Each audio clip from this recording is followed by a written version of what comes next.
Hey there, before we start the show, I need to ask a favor. It's a tough time for a lot of people right now, and NPR is here every day with the news whenever you're ready to hear it. In fact, some stations have even canceled their fundraising drives to make sure you can get the latest news you need to keep safe and informed. But those fundraising drives are the main source of money for many stations, and I was hoping that our listeners might be able to help them fill the gap. Helping local stations helps us make the NPR Politics podcast. So if you're able, please head to donate.npr.org/politics to give what you can. Thanks. Hi, this is Dr. Dan Seitz. I'm an emergency physician on the front lines of the COVID-19 pandemic here in beautiful Indianapolis. I'm here to remind you to stay home for us as we go to work for you. This podcast was recorded at 2:11 p.m. on Tuesday, March 31st. Things may have changed by the time you hear it, but I hope the only thing you've changed is moving from the kitchen table to the couch. Here's the show. Well, I've moved from the kitchen table to the home office. That is the most cheerful ER doctor. He sounded so happy to be on the front lines of a pandemic. I really like his positive attitude. It makes me feel a little bit brighter. Yeah, and we are all staying home for him and for all of us. I promise you, I am on my couch. I'm in my closet. That counts. That counts.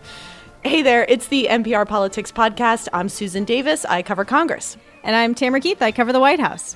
And the coronavirus outbreak has put a pause in many states on elective medical procedures.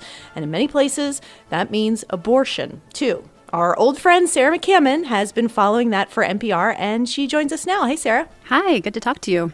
It's great to have you back in the podcast family. Yeah, since we're all so lonely and far apart, it's always nice to check back in, even if it's to talk about news. Well, you're on today because we want to talk about something I wasn't actually anticipating talking about in the middle of a coronavirus pandemic, which is abortion rights, which is an issue that has suddenly and recently creeped into this debate. What's going on? Yeah, I have to say, I asked around at the beginning of the pandemic because this is my beat. And I, was sort of talking to experts and said, is there any effect on reproductive health care, reproductive rights? And I didn't hear a lot right away. But then, and I was thinking, maybe we wouldn't because all the focus is on this coronavirus. But as one expert I talked to this week said to me, abortion is such a political issue. People will find a way to fight about it at any moment, even during a pandemic. And what we're seeing is basically a lot of red states, a lot of states led by Republican officials saying abortion should be considered an elective procedure, a non-essential procedure. And these orders that we've seen in lots of states to suspend elective procedures, they say should apply to abortion. Of course, you're seeing reproductive rights groups pushing back against that. I guess the big question then is, what is an elective procedure? Right. And different states, most of the states, if you read through the executive orders, have defined them. Generally, the principle is things that you can put off without adversely affecting the patient. So conditions that won't get substantially worse if you wait. But, of course, the question is it abortion an elective procedure? Well, reproductive rights advocates and reproductive health groups like the American College of Obstetricians and Gynecologists would say, no, it's not an elective procedure. If a woman wants to have an abortion, needs to have an abortion, you can't really wait for that because of the nature of pregnancy. Well, that goes sort of to the abortion rights argument that abortion is healthcare, that if you're denying them those services, then you're denying people basic healthcare rights. Yeah, and this is something that, this is not a new argument, basically, that as the abortion issue is debated, in the Supreme Court and in legislatures, often you see similar debates about whether or not abortion should be considered health care. And that's a big message from abortion rights groups is, look, women they've always needed abortions at times. They will always seek abortions. They will find ways to get them, whether it's legal or not. And of course, abortion rights opponents would say, they don't consider this a healthcare procedure. They can consider it morally wrong. And so they put it in a different category. Right. So have any states effectively halted abortion procedures? Well, yesterday, a group of reproductive rights organizations talked to reporters about this. And what we were told is that in some states, including Texas, that hundreds of patients actually had been turned away. So Helene Krasnoff of Planned Parenthood says that, like all other healthcare providers, abortion providers are doing their best to protect their patients and reduce unnecessary use of protective equipment. But she says that Republican officials in some of these red states are taking advantage of the situation. What we've seen now is politicians step in and completely ban access, resulting in leaving women with the only options of traveling out of state, attempting to self-manage an abortion or being forced to carry to term, because pregnancy doesn't stop during a pandemic. Now, I should say that in several states now, as of this taping, 3 states so far, Texas, Ohio, and Alabama, federal judges have weighed in and said these orders can't be applied to abortion. Abortion has to be allowed to continue. And there are some legal challenges underway in other states, including Iowa. So this is an unfolding situation. But what advocates tell me is that there are patients who haven't been able to get procedures they're seeking.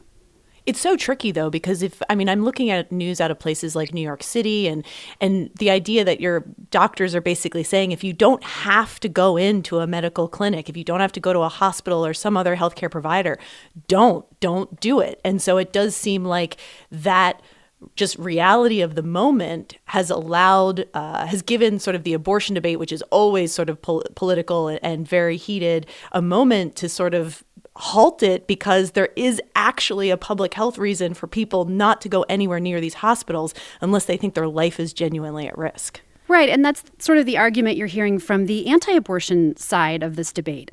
Groups like the Susan B. Anthony list say, look, every other healthcare provider in the country is cutting back everything they can.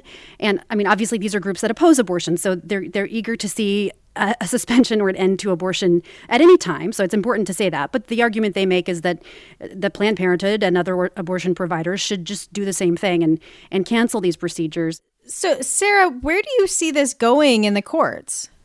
Well, as we said, so far, in three cases, federal judges have weighed in and said that states can't do this. They can't suspend abortions during the coronavirus pandemic. That, at least in one case, the judge said that violates Roe v. Wade and other Supreme Court precedent. But I talked to one legal scholar, Mary Ziegler, a law professor at Florida State University, who is curious about how this will affect sort of the overarching move on the Supreme Court to a lot of legal experts think restrict abortion rights. Of course, we've got 2 of President Trump's nominees on the court now. A lot of people are watching and waiting and expecting that gradually abortion rights will be eroded. But Mary Ziegler said she thinks this could happen more quickly, potentially, if the justices are able to invoke an emergency situation.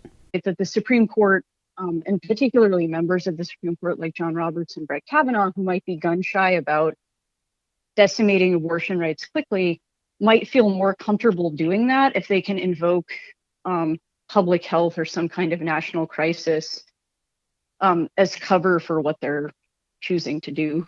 Sarah, how likely do you think that really is? It's really hard to say. And Mary Ziegler said you can never predict what the court's going to do. There are mechanisms by which the court could weigh in an emergency situation, but this is certainly not on their docket anytime soon.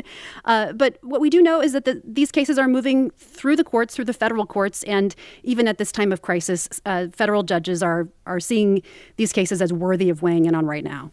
All right, let's take a quick break, and when we get back, we'll talk about possible Phase 4 legislation to address the coronavirus pandemic.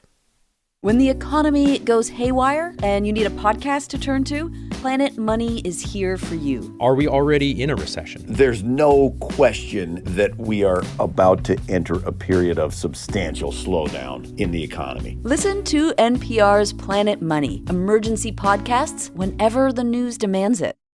And we're back, and the ink is barely dry on the $2 trillion economic rescue package just signed into law.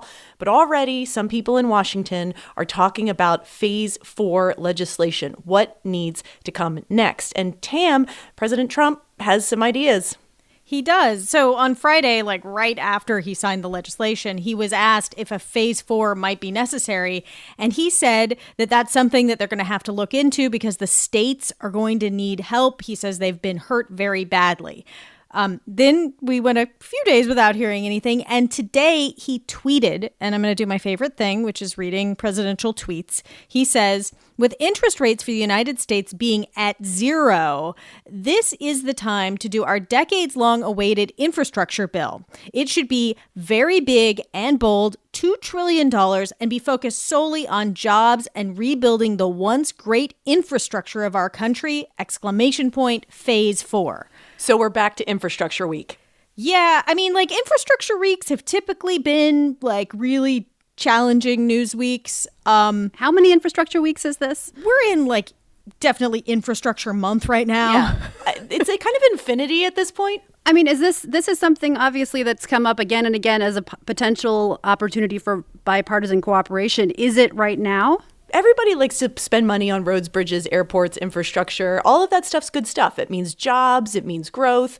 The challenge that has been crippling Washington for years on this, although there has been elements of transportation and infrastructure spending, but clearly nothing along the scope of what the president's suggesting, is that they've never been able to agree how to pay for it. You know, Democrats wanted to do things, and some Republicans, like raise gas taxes or just add to the deficit or raise taxes on corporations, all those kind of familiar policies. Ideas.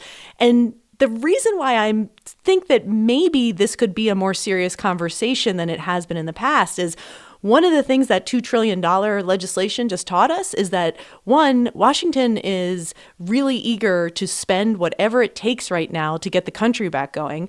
And they don't really care about the deficit right now. That's not the main driver of the issue.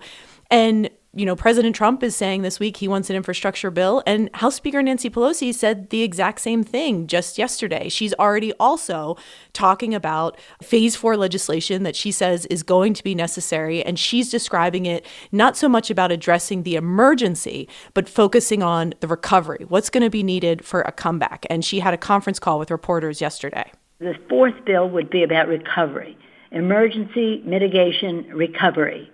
And recovery would include in it some of the emergency and mitigation factors, but it would also be about where we go from here. There are infrastructure needs that our country have that directly relate to how we are proceeding with the coronavirus. The power dynamic in Washington right now, though, is one where if Donald Trump and Nancy Pelosi agree on the same thing, it can happen. They've done it on phase 2 legislation, phase 3 legislation. They did it on the USMCA, the rewrite of the trade law. I mean, they share almost nothing politically, but when they do agree, they are completely able to bring everybody else along with them. So if the president and the speaker are seriously talking about potentially doing another big, massive piece of legislation, you could probably drag enough Republicans on board, even if they're not really that excited about doing it. So how soon are we talking about? I mean, both the president and Nancy Pelosi are talking about creating jobs and looking ahead. But of course, we're still in the middle of a crisis, a public health crisis. Do we have a sense of the timetable here? Well, they're not in town, right? Right. Well, they're not here, and Congress won't be back until at least April 20th. I think that's probably a pretty optimistic deadline, considering that the president has already extended sort of the request for everyone to stay at home through the end of the month.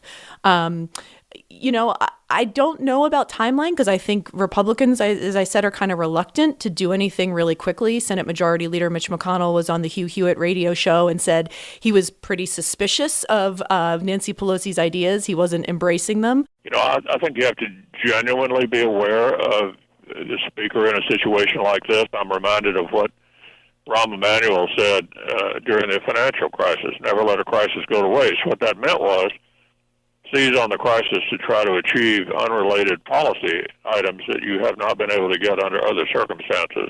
And I just have to say that state budgets are going to be a big problem in the next couple of months. Huge. They have massive expenses to, you know, they're out buying masks and ventilators, and they're outlaying huge amounts of money to try to deal with this crisis. At the same time, their tax revenues are just going to be decimated. And I just don't know how states are going to balance those budgets unless they get some help from the federal government. And Sarah, there's some news out of Texas while we've been doing this podcast.